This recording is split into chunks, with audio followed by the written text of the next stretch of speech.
Ya antes, cuando les he comentado el tema del blockchain en general, una de las soluciones de las que se había hablado eran las de aplicación del blockchain hacia los procesos políticos, de toma de decisiones o de gobernanza. Y de hecho la democracia líquida es uno de esos modelos de gobernanza posibles. Retroaliméntenme si es que se me está escuchando bien, porque noto una rareza ahí. No, fuerte y claro Perfecto. en estos Ya, momentos. perfecto. Ya. Entonces, vamos a empezar entendiendo qué cosa es un modelo de gobernanza, y acá voy a, digamos, en aras de poder avanzar a lo largo de toda la historia universal y poder entender bien este concepto, voy a cometer varios pequeños atropellos y simplificaciones, ¿ok? De hecho, no vamos a estar de acuerdo en todo, pero se va a entender el concepto macro, que es lo que quiero, el del modelo de gobernanza. Entonces, el ser humano en general, cuando empieza a vivir en familias, no había más que una dictadura, ¿ok? En la mayoría de familias, imaginémonos a los seres humanos, a los antepasados, a los cavernícolas, etc. El papá es el que manda porque es el más fuerte, ¿ok? Entonces, es la ley del más fuerte, pero que hasta ahora se ve en algunas organizaciones enormes, como por ejemplo los países, ¿no? En donde el presidente representa a la fuerza militar, entonces siendo el más fuerte, empieza simplemente a ejercer una dictadura sobre un país.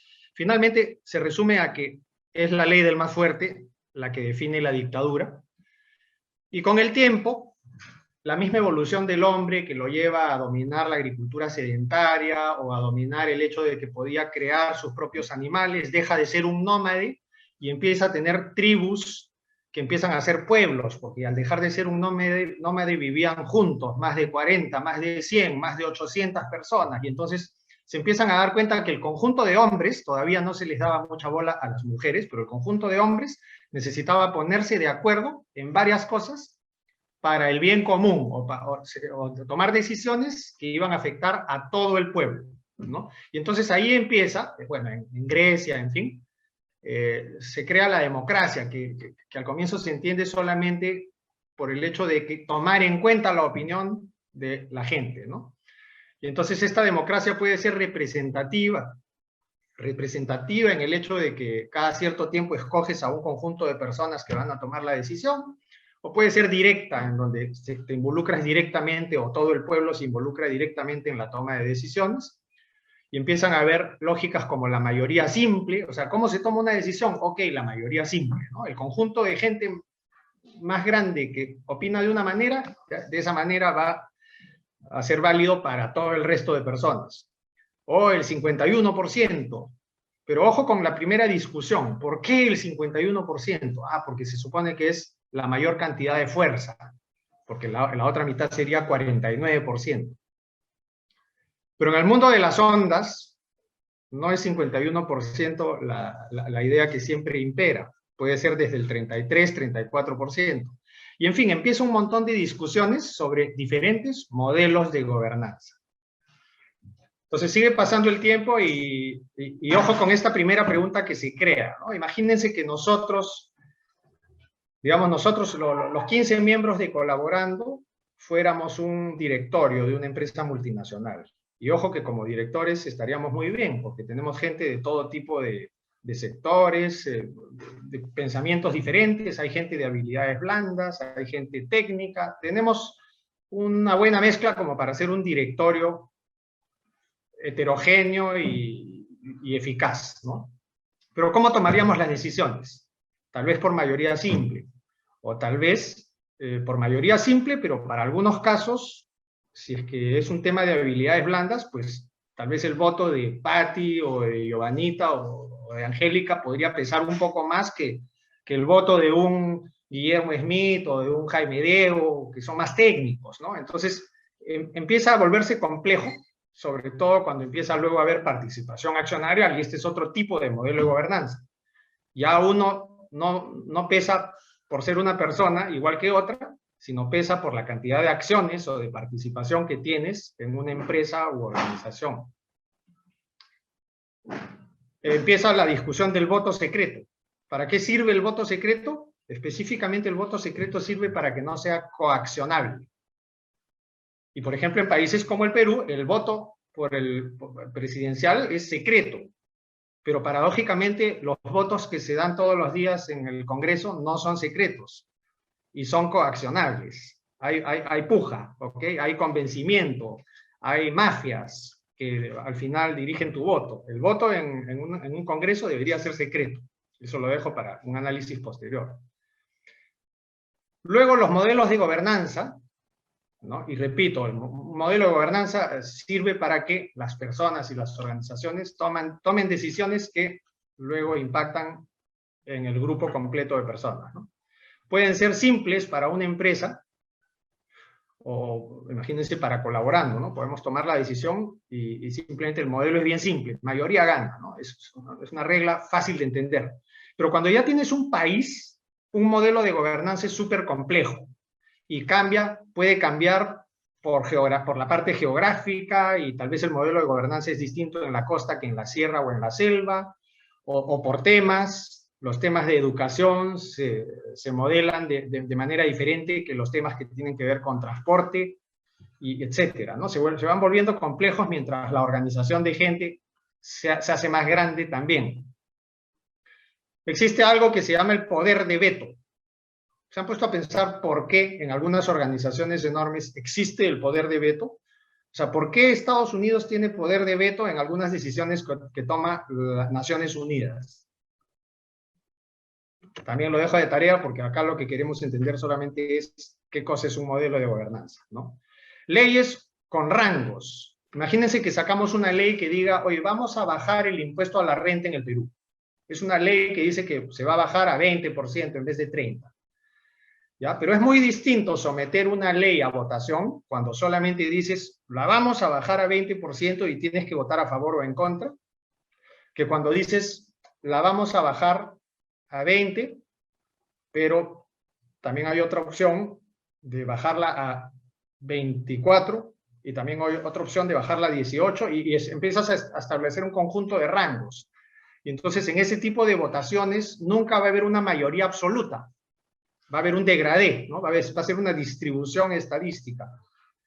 Y eso lo cambia todo también. Los modelos temáticos, ya los conversé, ¿no? Es, por ejemplo, en el caso de colaborando, ¿no? Si tomamos una decisión que tenga que ver con recursos humanos, es un tema en donde hay miembros que dominan más que otros, ¿no? Y entonces sería bueno que de alguna manera dejemos hablar más o dejemos influenciar más a las personas que saben un tema más que otros, sobre todo si, perdón, la otra opción sería que sea un tema meramente técnico, ¿no? Un tema sobre computadoras. Pues va a haber gente que no sabe mucho y hay gente que sabe mucho más, y entonces de alguna manera definiremos un modelo que permita que la gente que sabe más influya más en la decisión que tiene que ver con, ¿no? El voto cuadrático es lo mismo, ¿no? Es cuando hay varios temas, si yo le doy a cada uno de ustedes 10 tokens para que los repartan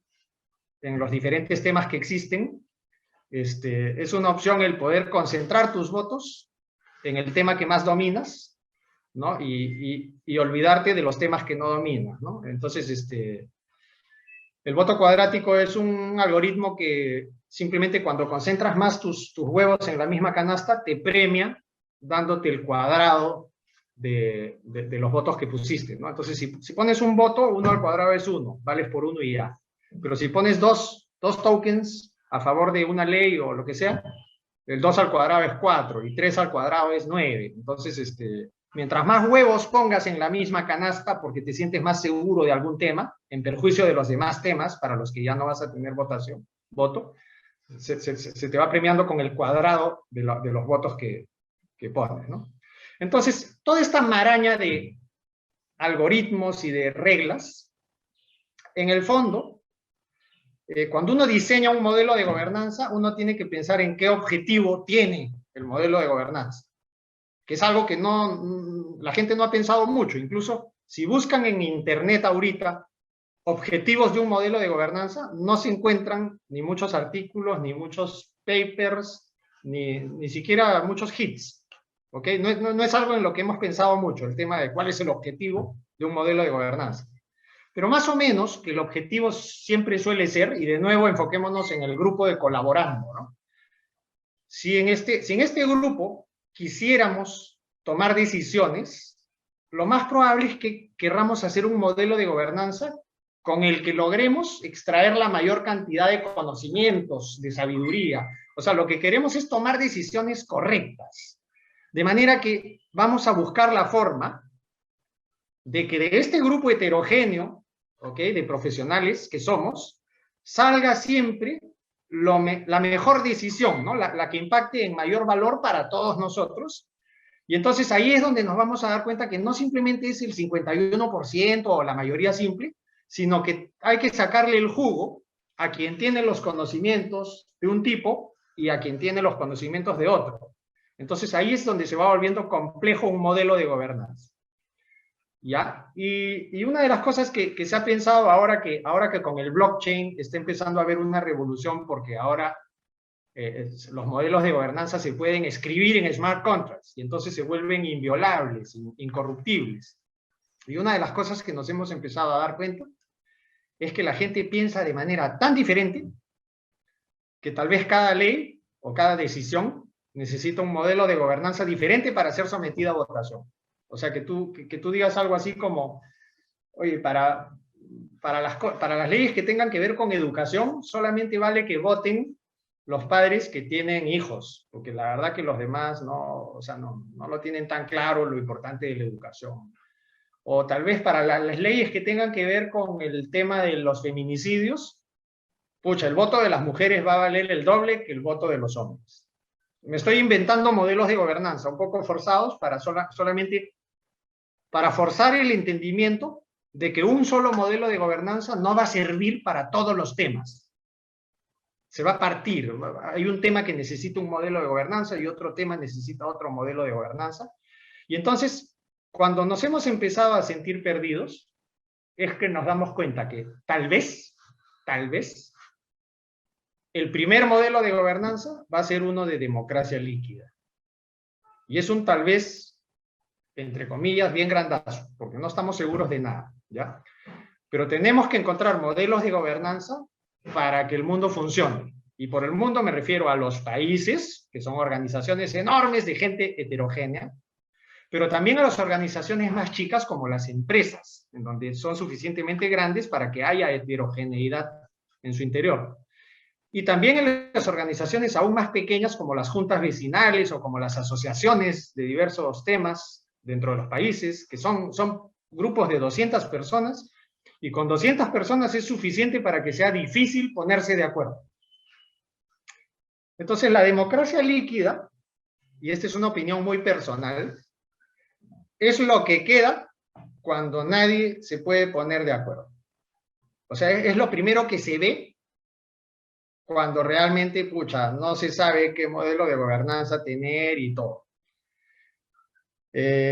Si nosotros fuéramos una organización un poco más grande, me refiero a colaborando, nos daríamos cuenta que la gente no tendría tiempo para estar metida tomando las decisiones, ¿no? Entonces a cada rato diríamos, ok, levanten la mano quienes están a favor de tal cosa o tal.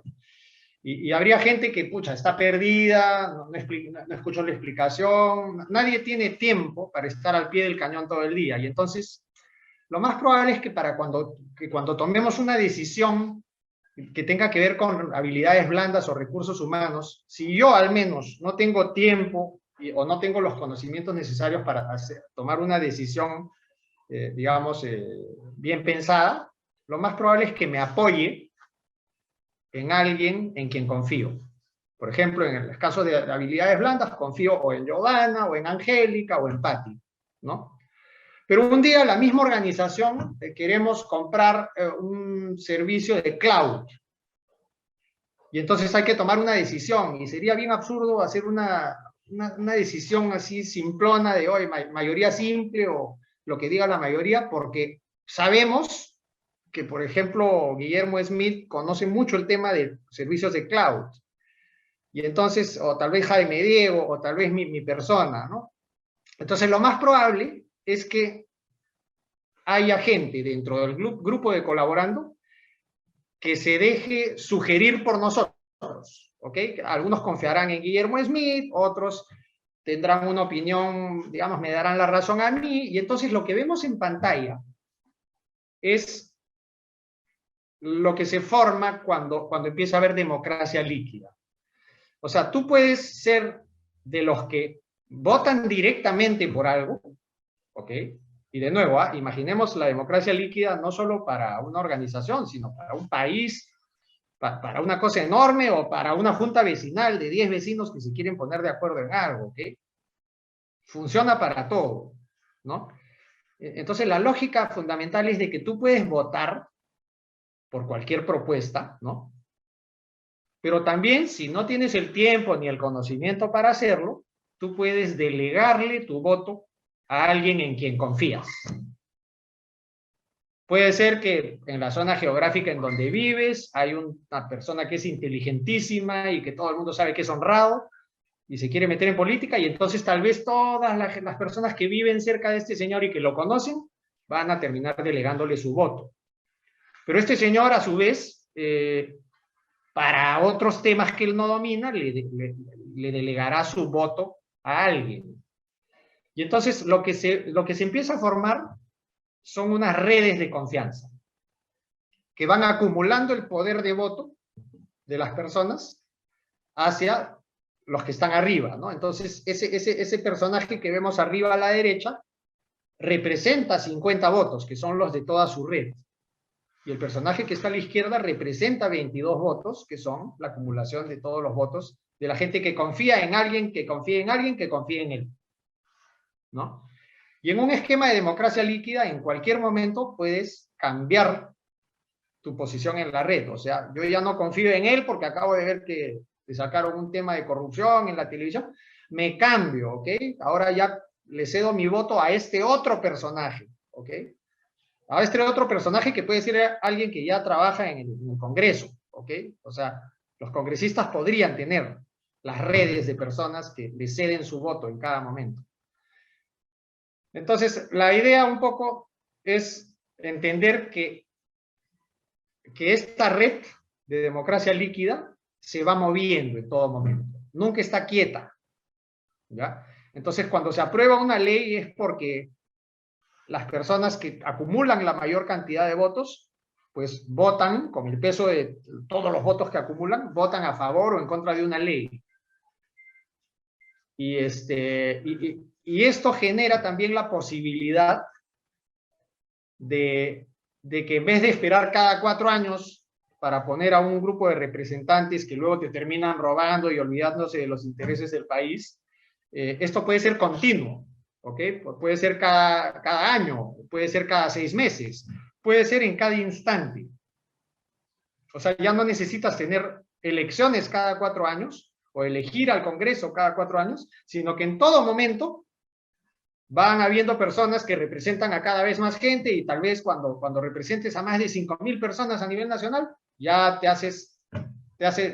tienes tu acceso a un curul en el Congreso. O sea, se establece una ley orgánica para que esto sea constante. Ya no es discreto, ¿no? Ya es constante, continuo. En todo momento hay gente entrando y saliendo al Congreso porque tienen el mérito de tener una red cada vez más larga que en algún momento los hacen merecedores de estar en el Congreso, ¿no? Por ejemplo. Ahora, uno de los problemas que tiene la democracia líquida es justamente el tema temático, ¿ok? Que tal vez lo que ven en pantalla es las redes de confianza que se han formado para votar sobre, imagínense de nuevo colaborando, ¿no? O sea, para votar sobre temas de habilidades blandas, yo no voy a ser, por ejemplo, uno de los líderes. Yo soy más respecto a tecnología. Entonces, este tema, digamos, para las habilidades blandas, los líderes terminarían siendo los expertos en habilidades blandas, los que estarían arriba, ¿ok? Pero si un día necesitamos cambiar de tema, esta red va a tener que ser diferente. Entonces, lo que quiero decir es de que yo voy a confiar en alguien para el tema 1, pero voy a confiar en otra persona para el tema 2. Entonces, esta democracia líquida no puede ser la misma para todos los temas. Por eso es que se necesita, y le agrego en el título, que sea también temática. democracia líquida, pero por temas, temática. Entonces, en el caso del Perú, imagínense ustedes, hay 12 ministerios, ¿no? Tal vez cada ministerio sería un tema diferente. Y entonces cada persona del Perú tendría que tener 12 votos, 12 tokens que representan su voto. ¿Ok? Y en algún momento va a poder ser cuadrática también, en el sentido de que si es que yo soy alguien experto en pesquería, por ejemplo, tal vez voy a acumular mis votos para generar más influencia. Esos 12 votos que me han dado para los 12 temas diferentes, los acumulo para el tema de pesquería porque quiero influenciar mejor. Le meto mis 12 huevos en esa canasta y ya en los demás temas ya no ejerzo mi voto. ¿Por qué? Porque ya me gasté mi fuerza de voto en el tema que yo dominaba. ¿Ya? Y adicionalmente, el tema cuadrático también sirve para que, y este es un problema de la democracia en general, ¿ok? No importa si es líquida, directa o representativa, la democracia en sí siempre ha tenido el problema de que no escucha a las minorías. O sea, por la naturaleza lógica de una democracia, se termina haciendo lo que quiere la mayoría, ¿no? Usualmente. Y entonces son las minorías las que no reciben suficientemente, o sea, nadie los escucha, ¿ok? Imagínense cuántos presidentes tuvieron que pasar o cuánto tiempo pasó antes de que las personas con discapacidades físicas lograran que en los edificios del Estado peruano hayan rampas. Antes solamente habían escaleras. Se pasó mucho tiempo. ¿Por qué? Nadie les hacía caso. ¿Ok? A los discapacitados del Perú nadie les hizo caso durante muchos años y muchos gobiernos porque eran una minoría. Y construir una rampa es costoso. Entonces, esas minorías pueden acumular su fuerza de voto para beneficiarse del efecto cuadrático y que por lo menos los miren. ¿Ok? Ya, y otro tema que también hasta ahora ha sido un problema es que la democracia en general, los procesos de gobernanza, los modelos de gobernanza, tenían corrupción interna. ¿Okay? O sea, en general los partidos políticos, por ejemplo, son organizaciones de personas que quieren entrar al gobierno, pero los partidos políticos en teoría tienen un modelo de gobernanza en su interior, que se supone que se respeta, y muchos de ellos tienen un modelo de democracia interna en su interior. Y entonces uno dentro del partido puede tener ideas que los demás apoyan y volverse el presidente del partido y tal vez convertirse en el que postula a la presidencia del Perú dentro del APRA o dentro del PPC o lo que fuera. Pero nunca ha funcionado bien. O sea, siempre dentro de los partidos políticos ha habido corrupción interna. O dentro de las juntas vecinales también hay corrupción interna, para mencionar una organización mucho más pequeña. Y obviamente dentro de los gobiernos de los países también hay corrupción. ¿Por qué? Porque todos estos modelos de gobernanza siempre han sido plasmados en papel. ¿Ok? Siempre han tenido, digamos, un modelo centralizado. ¿Ok? O una computadora central en donde se guarda la información, y entonces siempre ha habido corrupción en general en la gobernanza. Y la revolución que se está dando es justamente de que todo lo que estamos explicando hoy día y entendiendo, ahora va a suceder en un smart contract, en un blockchain. Entonces se vuelve incorruptible, la gente vota desde su celular.